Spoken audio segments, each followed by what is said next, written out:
to share with you today something I'm doing in my sketchbook. I have been doing what I'm calling a color layers swatch, where I'm laying down first some fluorescent orange paint, letting that dry, and then going through my paint drawer and selecting a variety of colors to see what it looks like when I add that over the top. And so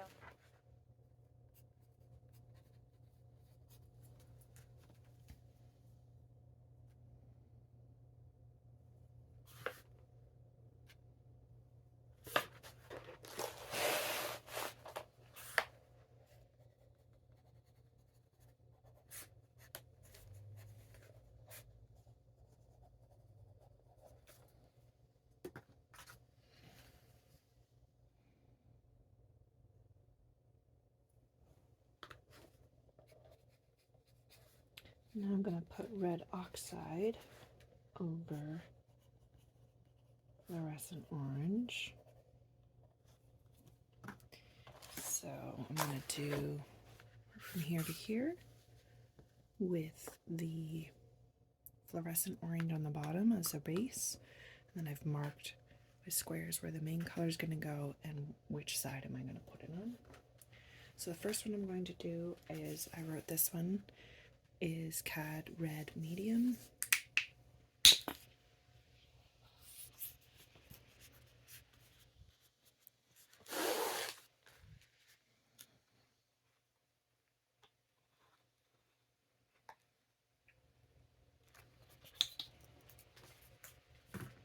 I'm finding using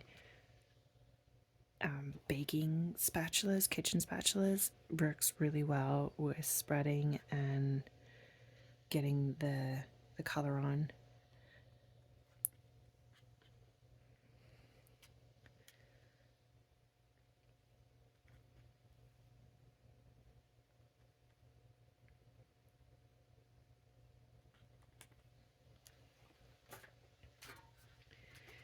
Take my here.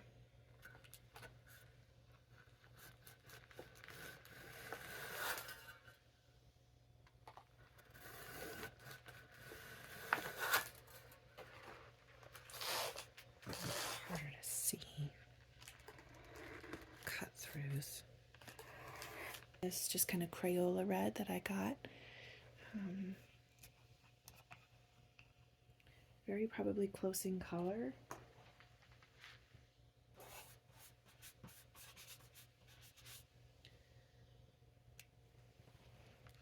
You can see it is actually really close in color. So that's the thing about if you get new paints and you don't know really what they look like out of the tube, is taking some time in a sketchbook or on different pieces of paper. And then so I'm going to just take my masonry tool here, and I'm just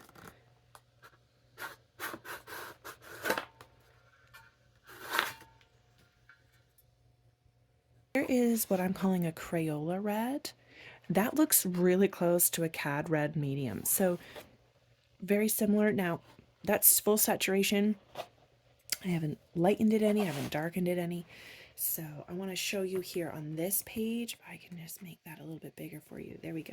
So I'm going to move over to my other side of my sketchbook. I have clipped the pages down so they don't buckle up on me with a little clip. What I do is actually this crimson that I had gotten off of Amazon, actually, is where I got that red. So I'm just gonna, this is a lot thicker. I think it's gotten a lot of air to it, a little bit. See, it doesn't really come through there that good, does it? Here we go, that's a little better. What I might do actually is the end of my pencil just scrape through. What I'm wanting to discover for myself in my painting practice is what looks good. What do I like?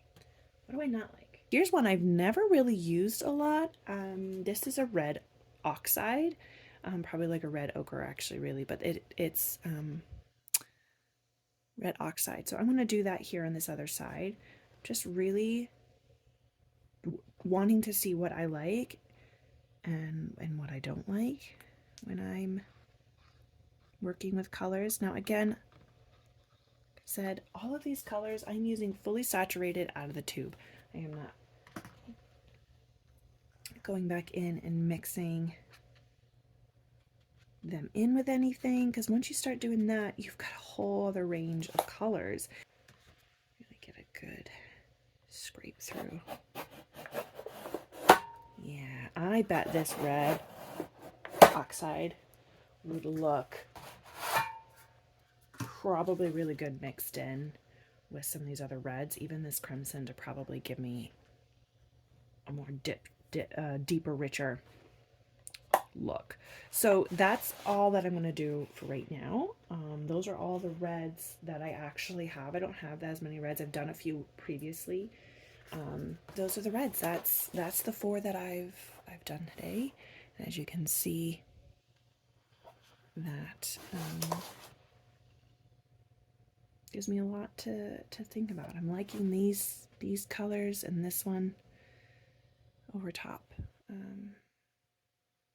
Yeah, interesting, fascinating. Thank you.